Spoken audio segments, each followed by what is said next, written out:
Hello everyone. आज हम पढ़ेंगे क्लास 10th का साइंस का पहला चैप्टर केमिकल रिएक्शंस। तो चलो स्टार्ट करते हैं। हमारा पहला क्वेश्चन है,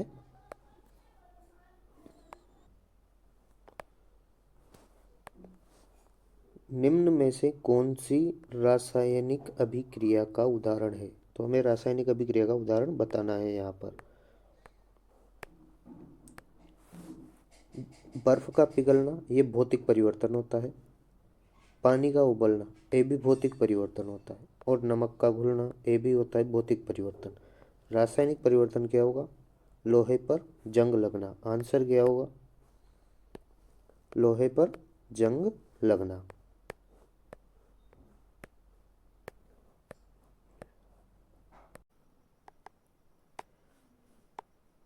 अगला क्वेश्चन है कि रासायनिक समीकरण क्या दर्शाती है। तो रासायनिक समीकरण अभिकारक भी दर्शाती है, उत्पाद भी दर्शाती है, और अभिक्रिया का प्रतीकात्मक रूप भी दर्शाती है। जैसे कि इधर हम लिखते हैं अभिकारक और इधर लिखते हैं उत्पाद, और ये हमारा हो गया तीर का निशान। और प्रतीकात्मक रूप का मतलब हो गया कि हम समीकरण में जो लिखते हैं प्रतीकात्मक रूप में ही लिखते हैं। जैसे कि सोडियम में तो उसको क्या लिखते हैं? Na लिखते हैं। मैग्नीशियम में तो उसको Mg लिखते हैं। तो ये हम प्रतीकात्मक रूप से समीकरण को दर्शाते हैं। तो हमारा आंसर कौन सा होगा? उपरोक्त सभी अभिकारक भी होता है, उत्पाद भी होता है, और प्रतीकात्मक रूप में भी दर्शाते हैं। अगला क्वेश्चन है कि संतुलित रासायनिक समीकरण में क्या समान रहता है? क्या समान रहता है? तो परमाणु की संख्या समान रहती है, या ये परमाणु की संख्या इसमें रहती है समान, और अणुओं की संख्या समान रहे ये जरूरी नहीं है। ये जरूरी नहीं है। जरूरी क्या है कि परमाणु की संख्या समान होती है। हम किसकी संख्या को बराबर करते हैं? परमाणु की। जैसे कि जब H2 प्लस O2 की अभिक्रिया होती है तो बनता है H2O। अब यहाँ पर हाइड्रोजन 2 है, इधर भी हाइड्रोजन 2 है। यहाँ ऑक्सीजन 1, तो इससे कर देते हैं हम 2 से गुणा। तो ऑक्सीजन हो गए 2 और हाइड्रोजन हो गए 4। हाइड्रोजन 4 होने के कारण इधर हम इसको 2 से गुणा कर देते हैं। तो यहाँ हाइड्रोजन 4, इधर भी हाइड्रोजन 4, इधर ऑक्सीजन 2, इधर ऑक्सीजन 2। तो इस प्रकार संतुलित समीकरण में परमाणु की संख्या क्या होती है? बराबर होती है। किसकी संख्या बराबर होती है? परमाणु की संख्या बराबर होती है।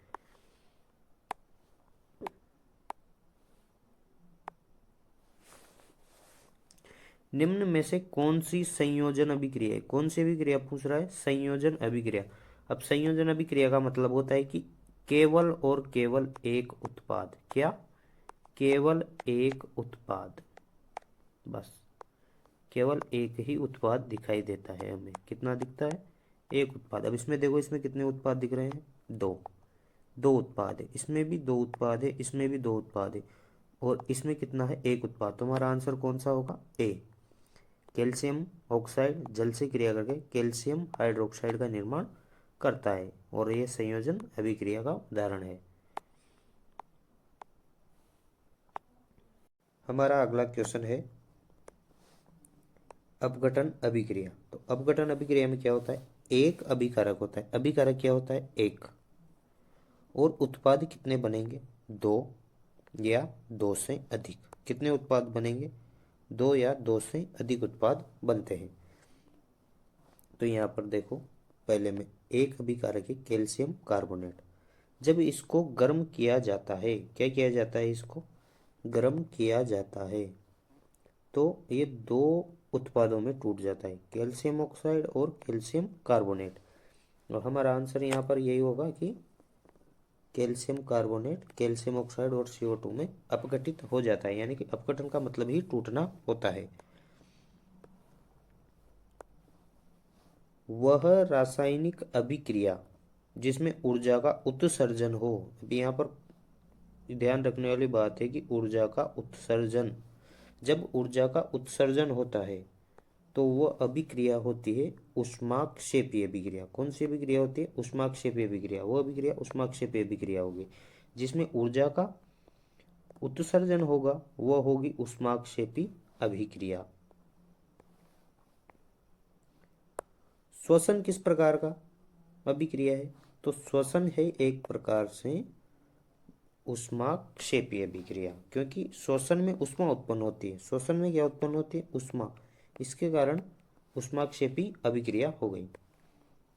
जंग लगना, जंग लगना जब लोहा एक तो जलवाष्प और दूसरा ऑक्सीजन के संपर्क में आता है तो लोहे पर लगता है जंग, जिसकी समीकरण है Fe plus H2O plus O2। और जंग लगेगा तो जंग का फॉर्मूला होता है Fe3O4 प्लस हाइड्रोजन गैस निकल जाएगी।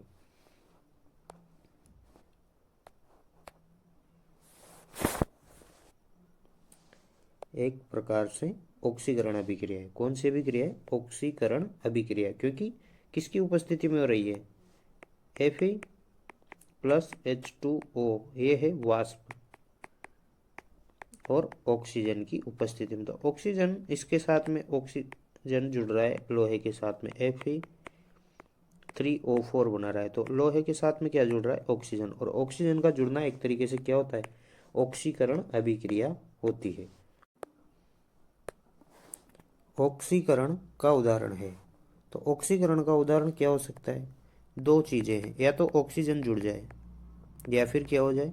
हाइड्रोजन निकल जाए। तो यहाँ पर देखो क्या क्या लिख रहा है, हाइड्रोजन का जुड़ना। अब हाइड्रोजन जुड़ती है तो होता है अपचयन। ऑक्सीजन का जुड़ना, तो ऑक्सीजन के जुड़ने से तो ऑक्सीकरण होता है। ये हमें सी सही लग रहा है। ए भी चेक कर लो, क्योंकि बहुत सी बार क्या होता है नीचे तुम्हें कूट भी दे सकता है, कि जैसे कि पहला है इसमें ए वो बी सही है, फिर सेकंड दे दे कि इसमें बी व सी सही है। अगर ऐसे कूट हो तो फिर तुम्हें एक से दो ऑप्शन देखने पड़ेंगे। फिलहाल हमारा आंसर यहाँ पर क्या हो जाएगा? ऑक्सीजन का जुड़ना। अवकरण अभिक्रिया, अवकरण का उदाहरण। अवकरण का मतलब होता है रिडक्शन। क्या होता है? रिडक्शन। रिडक्शन मतलब अपचयन। अपचयन का मतलब क्या होगा फिर? अपचयन में होता है यह हाइड्रोजन का योग और ऑक्सीजन का निष्कासन। तो हाइड्रोजन का योग और ऑक्सीजन का निष्कासन अपचयन कहलाता है। तो ऑक्सीजन का जुड़ना नहीं, ये तो क्या होता है? ऑक्सीकरण होता है। ये तो हमारा आंसर होगा नहीं। हाइड्रोजन का हटना नहीं, हाइड्रोजन का तो क्या होता है? योग होता है। तो ये भी आंसर नहीं होगा। ऑक्सीजन का हटना, ऑक्सीजन का हटना ही क्या होता है? ऑक्सीजन का हटना क्या होता है? अपचयन। तो हमारा आंसर कौन सा हो जाएगा यहाँ पर? सी हमारा आंसर हो जाएगा, ऑक्सीजन का हटना।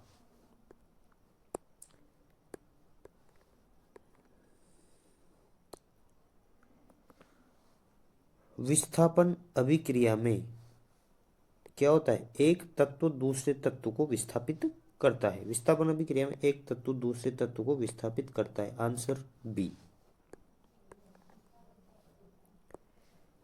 अब यहाँ पर बता रहा है कि ये किस प्रकार की अभिक्रिया है। ये जो पूरी अभिक्रिया है ये किस प्रकार की अभिक्रिया है? अब यहाँ देखो तुम, ये जो आयरन है और ये है कॉपर और ये है सल्फेट आयन। क्या है ये? Sulphate ion.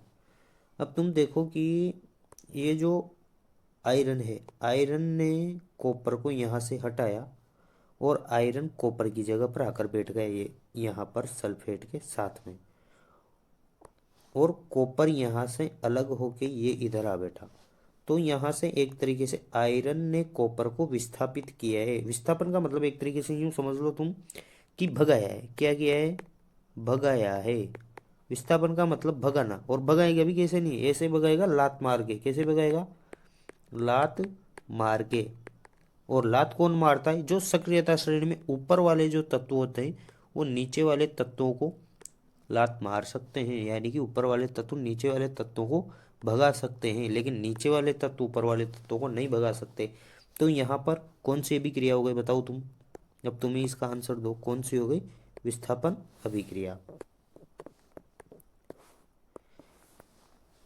अगला क्वेश्चन है कि द्विविस्थापन अभिक्रिया, द्विविस्थापन मतलब क्या होगा, दो जो तत्व होंगे उनका स्थान परिवर्तन होगा। क्या होगा, उनका स्थान परिवर्तन होगा। दो लवणों में से दो धातु आयनों का स्थान परिवर्तन हो जाता है। तो किस अभिक्रिया में हो रहा है, देखो ये तो कौन सी अभिक्रिया हो गई ये, और ये जल से क्रिया की, कैल्शियम हाइड्रोक्साइड बना दिया इसने। तो ये तो हो गई हमारी संयोजन अभिक्रिया। कौन सी होगी, संयोजन। यहाँ पर देखो ये जिंक अधिक क्रियाशील और हाइड्रोजन कम क्रियाशील। जिंक ने हाइड्रोजन को विस्थापित किया और हाइड्रोजन बाहर आ गया, हाइड्रोजन की जगह जिंक जाकर बैठ गया। तो ये कौन सी हो गई, ये हो गई विस्थापन अभिक्रिया। ये कौन सी अभिक्रिया हो गई, विस्थापन अभिक्रिया। इसमें क्या होगा, कैल्शियम कार्बोनेट केवल और केवल एक अभिकारक है, यह टूटा। तो कैल्शियम कार्बोनेट टूटकर दो या दो से अधिक उत्पादों में परिवर्तित हो गया। तो ये कौन सी अभिक्रिया हो गई, ये हो गई अपघटन अभिक्रिया। अपघटन, दो या दो से अधिक उत्पादों में टूट गया। तो हमारा आंसर डी भी नहीं होगा। लेकिन यहाँ पर देखो आप, ऑप्शन ए में ये रहा सोडियम, ये रहा बेरियम। अब ये क्लोरीन के साथ में था बी है, लेकिन अब यहाँ पर किसके साथ में आ रहा है, सल्फेट के साथ में। यहाँ पर जो सोडियम था ये था सल्फेट के साथ में, यहाँ पर सोडियम किसके साथ आ रहा है, क्लोराइड के साथ में। तो इस प्रकार से दोनों ने एक दूसरे का स्थान परिवर्तित कर लिया। इसको बोलते हैं द्विविस्थापन अभिक्रिया। तो हमारा आंसर कौन सा होगा, द्विविस्थापन अभिक्रिया का ऑप्शन ए।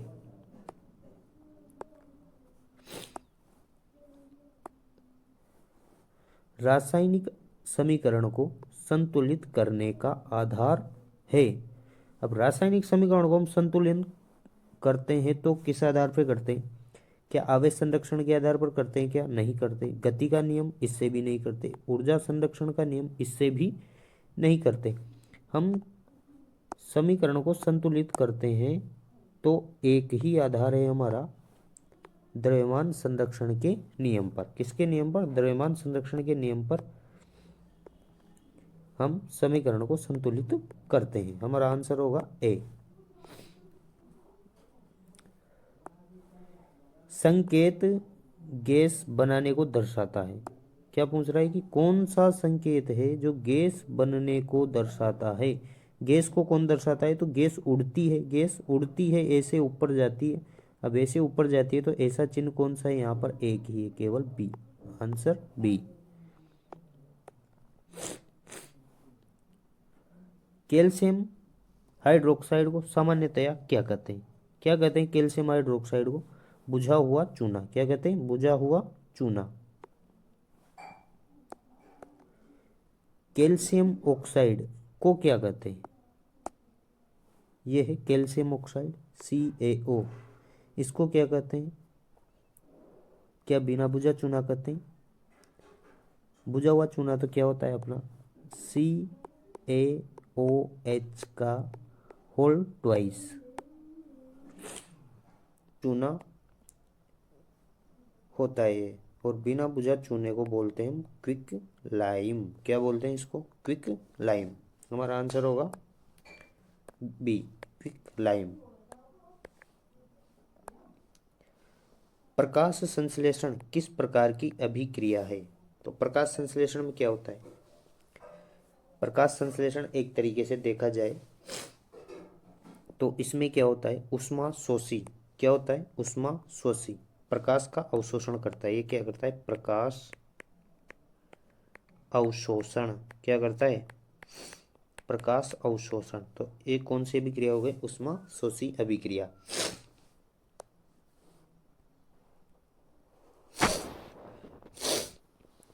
रासायनिक अभिक्रिया के दौरान रंग परिवर्तन होना कौन सा परिवर्तन है, तो ये रासायनिक परिवर्तन होगा। रंग परिवर्तन किसमें होता है, रासायनिक परिवर्तन में होता है।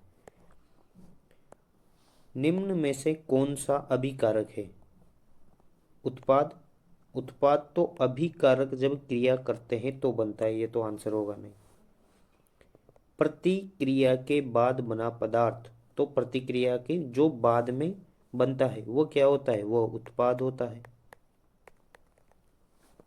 और प्रतिक्रिया से पहले उपस्थित जो पदार्थ होते हैं, जो प्रतिक्रिया से पहले, अभिक्रिया से पहले हम जो पदार्थ लेते हैं उनको बोलते हैं अभिकारक। हमारा answer C.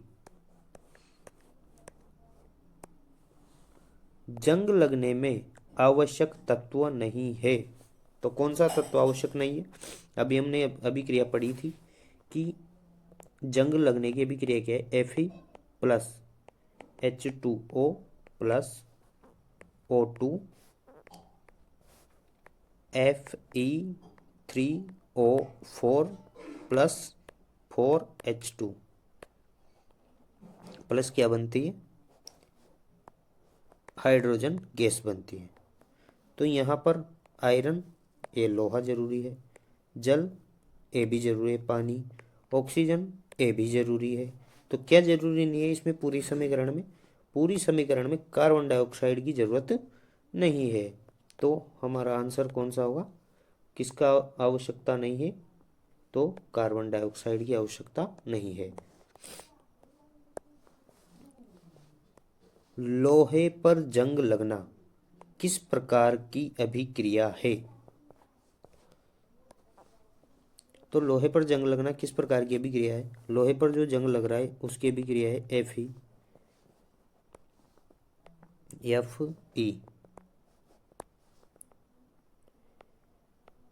Plus H2O plus O2 Fe3O4 plus H2। तो ऑक्सीजन के साथ कौन आके जुड़ गया? लोहा, आयरन, यानी कि आयरन और ऑक्सीजन दोनों एक साथ आ गए। तो इसका तो हो गया ऑक्सीकरण, ऑक्सीडेशन। क्या हो गया इसका? ऑक्सीडेशन, यानी कि ऑक्सीकरण हो गया। हाइड्रोजन के साथ में क्या था? ऑक्सीजन। और यहाँ देखो हाइड्रोजन आके बैठा बेचारा, ऑक्सीजन इससे खपा, ऑक्सीजन इसके साथ में रहा ही नहीं। तो यहाँ से ऑक्सीजन का निकलना क्या होता है? अपचयन। ऑक्सीजन का निकलना क्या होता है? अपचयन होता है।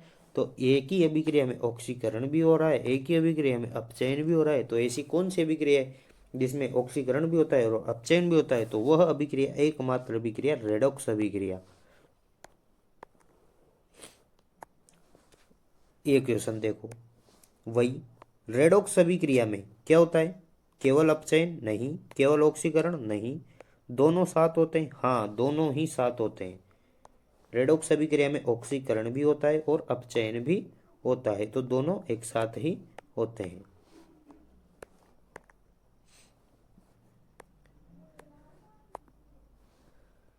कौन सा रासायनिक परिवर्तन है? तो हमें बताना है कि रासायनिक परिवर्तन कौन सा है। तो दूध का खट्टा होना, हाँ दूध खट्टा होता है तो फिर वापस दूध नहीं बना सकते उसका हम, ये तो हो गया रासायनिक परिवर्तन। कौन सा हो गया है? रासायनिक परिवर्तन। बर्फ का पिघलना, बर्फ को पानी बना लो, पानी को बर्फ बना लो, भौतिक परिवर्तन। नमक का घुलना, नमक को पानी में घोल लो, पानी को गर्म करोगे, वाष्प बन के उड़ जाएगा, वापस नमक प्राप्त हो जाएगा, यानी कि भौतिक परिवर्तन। पानी को जमना, अब पानी को जमा के बर्फ बना लो, बर्फ को पिघला के पानी बना लो, तो ये भी कौन सा हो जाएगा? भौतिक परिवर्तन। तो यहाँ पर रासायनिक परिवर्तन केवल एक है और वो है ए, दूध का खट्टा होना। गैस बनने का उदाहरण है, गैस बनने का उदाहरण है। अब देखो यहाँ पे बर्फ का पिघलना, बर्फ पिघलेगी तो क्या बनेगा? पानी। बर्फ पिघलेगी तो क्या बनेगा? पानी।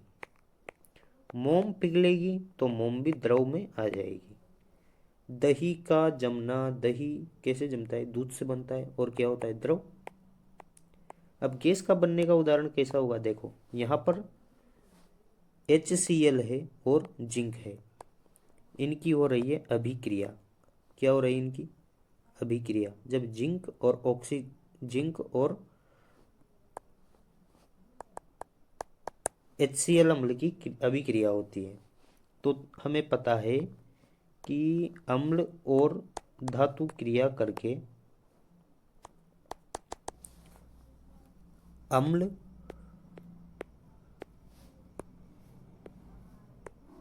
प्लस धातु, ये दोनों जब क्रिया करती है तो एक तो निकलती है हाइड्रोजन गैस। क्या निकलती है? Hydrogen gas. दूसरा बनता है लवण। क्या बनता है? लवण। तो हाइड्रोजन गैस किस में निकल रही है? बी में। किस में निकल रही है? बी में। और ये समीकरण पूरी क्या होगी कि अम्ल और धातु क्रिया कर रही है, एक तो हाइड्रोजन गैस निकलेगी, ये हाइड्रोजन गैस ये रही। अब ये हाइड्रोजन गैस तो यहाँ से निकल ही गई, तो हाइड्रोजन को हटाओ, भूल जाओ इसको, थोड़ी देर हाइड्रोजन को भूल जाओ। अब बच क्या रहा है? बच रहा है केवल Cl और Zn। अब Zn और Cl दोनों मिला के बनाते हैं ZnCl2। अब बनाते कैसे हैं? इधर देखो, Zn पर आता है +2 आवेश और Cl पर आता है -1 आवेश। ये 1 तो आएगा इधर Zn के नीचे, और ये 2 आएगा इसका क्लोरीन के नीचे। तो Zn तो 1 है और Cl कितना है? 2। तो ये हमारा फॉर्मूला क्या बन जाएगा? ZnCl2। क्या बनेगा? ZnCl2 हमारा फॉर्मूला बन जाएगा ये।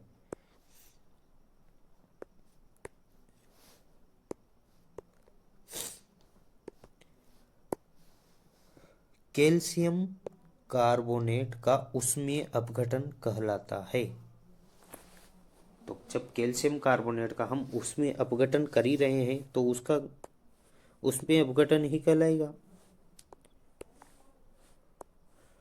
अवक्षेपण, अवक्षेपण का मतलब होता है कि जब कोई अभिक्रिया होती है और उसमें कोई ऐसा पदार्थ बनता है कि वो नीचे जाके जम जाए, उस पात्र के तले में जाके कोई पदार्थ जमे ठोस अवस्था में, उसको बोलते हैं अवक्षेपण अभिक्रिया। अब अवक्षेपण अभिक्रिया, नॉर्मली जो अवक्षेपण अभिक्रिया होती है, जो विस्थापन अभिक्रिया होती है हमारी, उसको हम अवक्षेपण अभिक्रिया भी कहते हैं। विस्थापन अभिक्रिया को अवक्षेपण अभिक्रिया भी कहते हैं। तो अब यहाँ पर बताओ मुझे कि विस्थापन अभिक्रिया किस में होगी? क्या यहाँ पर आयरन कॉपर को विस्थापित कर सकता है? तो हाँ, कर सकता है, क्योंकि आयरन सक्रियता श्रेणी में ऊपर आता है और कॉपर आता है नीचे। तो यहाँ पर FeSO4 प्लस बनेगा Cu। यहाँ पर देखो, ये तो बुझा हुआ चूना है, ये तो क्या है? बुझा हुआ चूना बनेगा यहाँ पर, तो कैल्शियम हाइड्रोक्साइड बन जाएगा यहाँ पर। तो ये भी हमारी अवक्षेपण अभिक्रिया नहीं होगी। जिंक और HCl अम्ल और धातु की क्रिया होती है तो हाइड्रोजन गैस बनता है और ZnCl2 बनेगा। यहाँ पर क्या बनेगा? ZnCl2। और यहाँ पर द्विविस्थापन अभिक्रिया है, यहाँ पर तो द्विविस्थापन अभिक्रिया होगी। कौन सी अभिक्रिया होगी? द्विविस्थापन। तो आंसर कौन सा बैठना चाहिए यहाँ पर? Fe की क्रिया CuSO4 से, क्योंकि ये तुम्हारे NCERT में भी दी हुई है। और विस्थापन अभिक्रिया को हम क्या बोलते हैं? अवक्षेपण अभिक्रिया।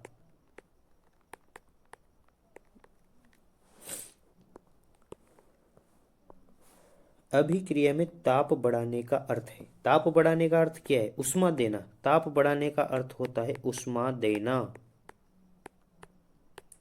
अब जब उष्मा दे रहे हैं तो ऐसी कौन सी अभिक्रिया है जिसमें हम उष्मा देते हैं? तो वो होती उष्मा शोषी अभिक्रिया, क्योंकि उष्मा का ग्रहण कर रही है ये।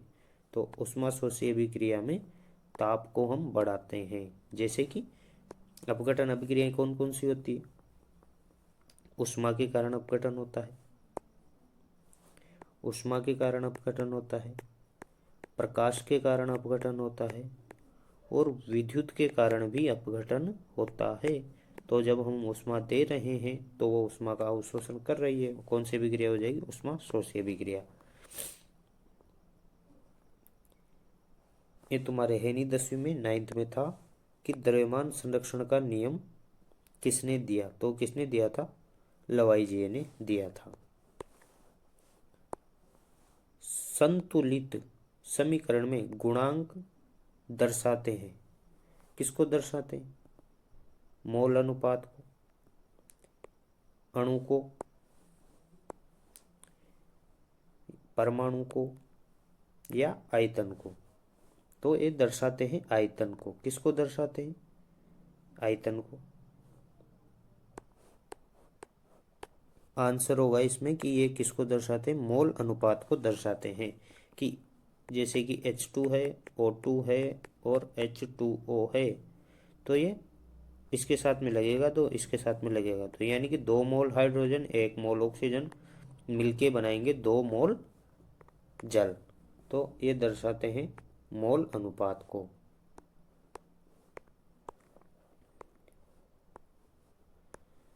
जंग लगने से रोकने की विधि नहीं है, तो जंग लगने से रोकने की विधि कौन कौन सी नहीं है। पानी में रखना, पानी में रखने से तो जंग लग जाता है, यह अभिक्रिया कर जाती है, तो ये विधि होगी ही नहीं। तेल लगाना, हाँ तेल लगाना मतलब जैसे कि ग्रीस लगा देते हैं, ऑयल लगा देते हैं लोहे पर, तो उससे भी जंग नहीं लगता। पेंट कर देते हैं तो भी जंग नहीं लगता। गैल्वेनाइजेशन, गैल्वेनाइजेशन का मतलब क्या होता है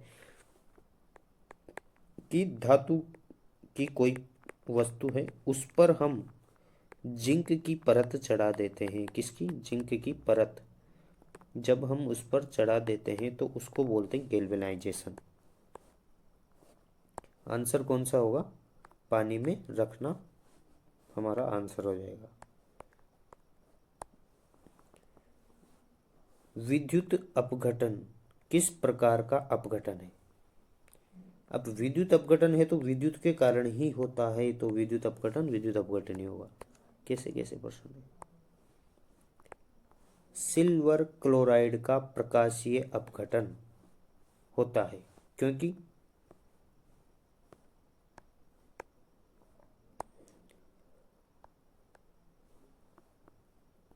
क्लोराइड, ये सिल्वर क्लोराइड, इसको रखेंगे हम प्रकाश में तो ये एक तो Ag में बदल जाएगा और Cl2 अलग हो जाएगा। तो प्रकाश में क्या होता है, इसका अपघटन होता है, प्रकाश में टूटता है सिल्वर क्लोराइड।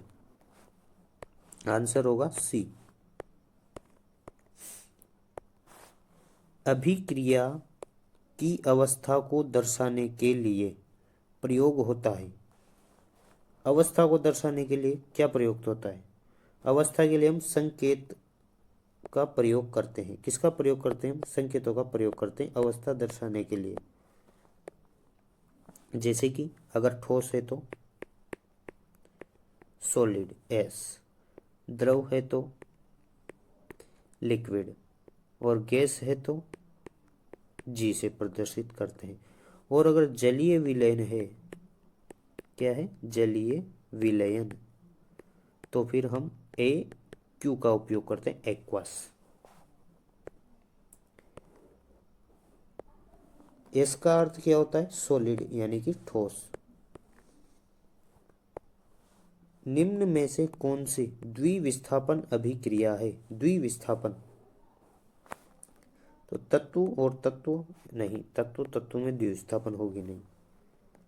अम्ल और क्षार, धातु, अम्ल, यौगिक, ऊष्मा, जब यौगिक को ऊष्मा देते हैं तो क्या होता है, अपघटन होता है। धातु प्लस अम्ल, तो धातु प्लस अम्ल में तो विस्थापन अभिक्रिया होती है। कौन सी अभिक्रिया होती है, विस्थापन अभिक्रिया होती है। ये प्रश्न ही गलत है यहाँ पर।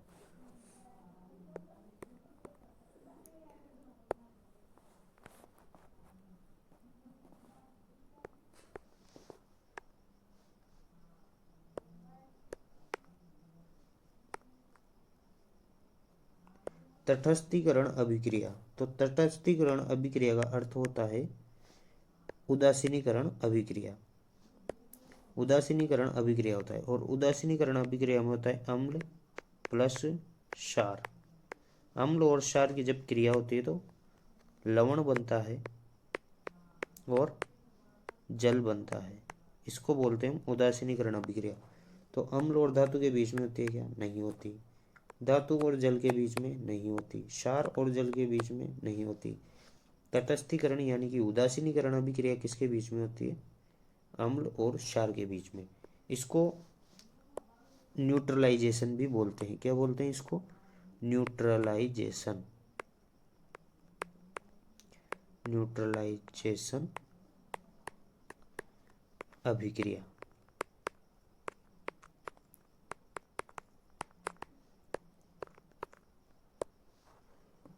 अभिक्रिया में बुलबुले बनना दर्शाता है। किसको दर्शाता है? गैस बनना। बुलबुले किसके बनेंगे? गैस के बनते हैं। कौन सा यौगिक है? अब यहाँ पर कौन सा यौगिक है? ये केवल लोहा है, आयरन, यानी कि ये तो तत्व है। क्या है ये? तत्व। H2 हाइड्रोजन के दो परमाणु मिलकर हाइड्रोजन के अणु का निर्माण कर रहे हैं। क्या कर रहे हैं? अणु। ऑक्सीजन का भी क्या है? अणु है। अब यहाँ पर पूछा है हमसे यौगिक। क्या पूछा है? यौगिक। अब देखो, यौगिक की परिभाषा हमने क्लास 9 में पढ़ी थी कि जब दो तत्व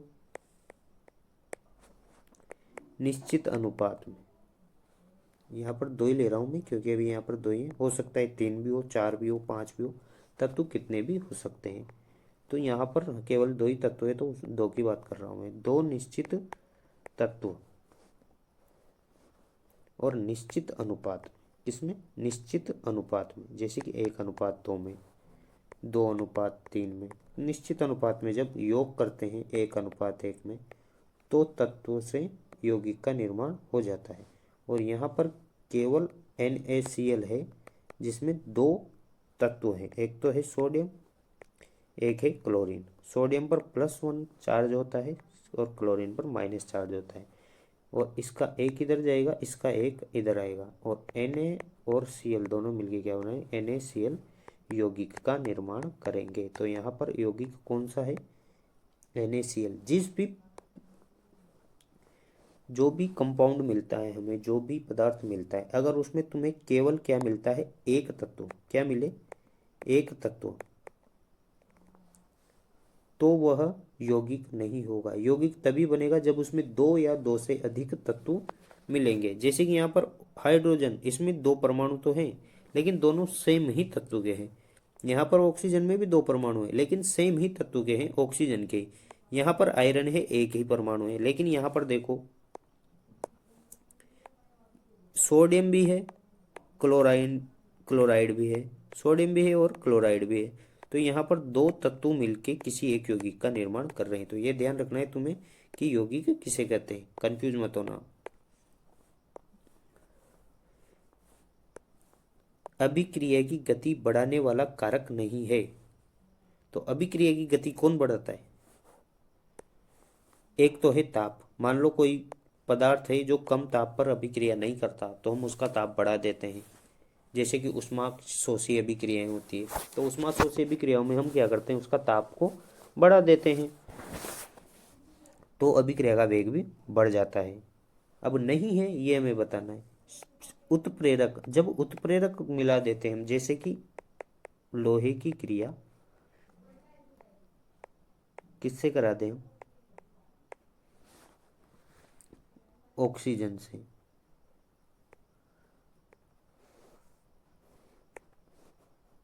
नहीं, लोहे की नहीं, अमोनिया की करा देते हैं। अमोनिया बना लेते हैं, हाइड्रोजन प्लस हाइड्रोजन।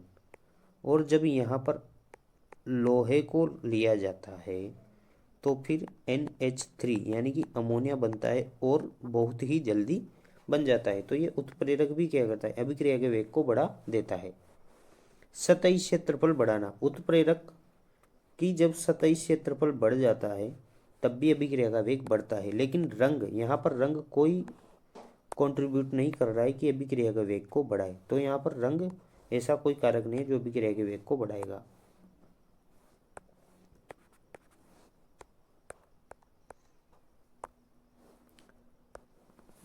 उत्प्रेरक का कार्य क्या है? तो उत्प्रेरक अभिक्रिया के वेग को बढ़ा देता है। क्या करता है उत्प्रेरक? उत्प्रेरक अभिक्रिया के वेग को बढ़ा देता है, अभिक्रिया की गति को क्या कर देता है? बढ़ा देता है।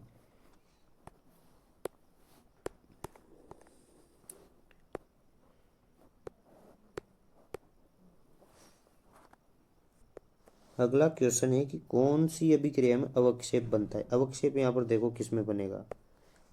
ये सोडियम बेरियम को हटाएगा, बेरियम सोडियम को हटाएगा, तो यहाँ से बनेगा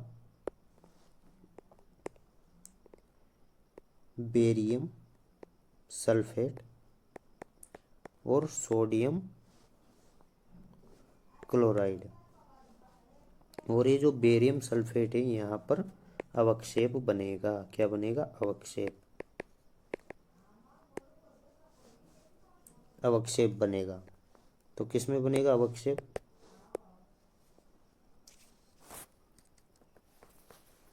ए में। मैग्नीशियम प्लस ऑक्सीजन दोनों अभिक्रिया करके क्या बना रहे हैं? MgO, magnesium oxide. दोनों मैग्नीशियम ऑक्साइड बना रहे हैं। तो यहाँ पर क्या हो रहा है? यहाँ पर केवल एक उत्पाद प्राप्त हो रहा है। एक उत्पाद प्राप्त होने का मतलब होता है संयोजन अभिक्रिया। तीर के निशान का मतलब क्या होता है? जोड़ना नहीं होता है, घटाना नहीं होता है, संतुलन नहीं होता है। क्या होता है? परिवर्तन। इधर अभिकारक होते हैं और परिवर्तित होकर उत्पाद में बदल जाते हैं, इसलिए तीर के निशान का अर्थ होता है परिवर्तन।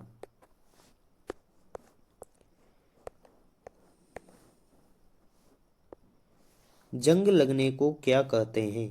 संक्षारण। जंग लगना क्या कहलाता है? संक्षारण। तांबे पर हरी परत का बनना संक्षारण का उदाहरण है। कौन सी अभिक्रिया में दो या अधिक पदार्थ मिलते हैं? किसमें मिलते हैं? दो या अधिक पदार्थ अपघटन में। किसमें मिलते हैं? अपघटन में हमें दो या दो से अधिक पदार्थ मिल जाते हैं। रासायनिक परिवर्तन में नया पदार्थ नहीं बनता, गलत। नया पदार्थ बनता है। रासायनिक परिवर्तन में तो हमें नया पदार्थ मिलता है। अभिक्रिया का प्रारंभिक पदार्थ कहलाता है। प्रारंभिक पदार्थ क्या होता है? अभिकारक। जो भी पदार्थ हम लेते हैं वो अभिकारक कहलाता है। आंसर अभिकारक। निम्न में से कौन सी सही संतुलित अभिक्रिया है? अब सही संतुलित अभिक्रिया बतानी है हमें। तो यहाँ पर देखो, ये तो संतुलित है ही नहीं, क्योंकि इधर ऑक्सीजन कितने हैं? दो, और इधर ऑक्सीजन है एक। ये तो संतुलित नहीं है। इधर इधर ऑक्सीजन कितने हैं? दो।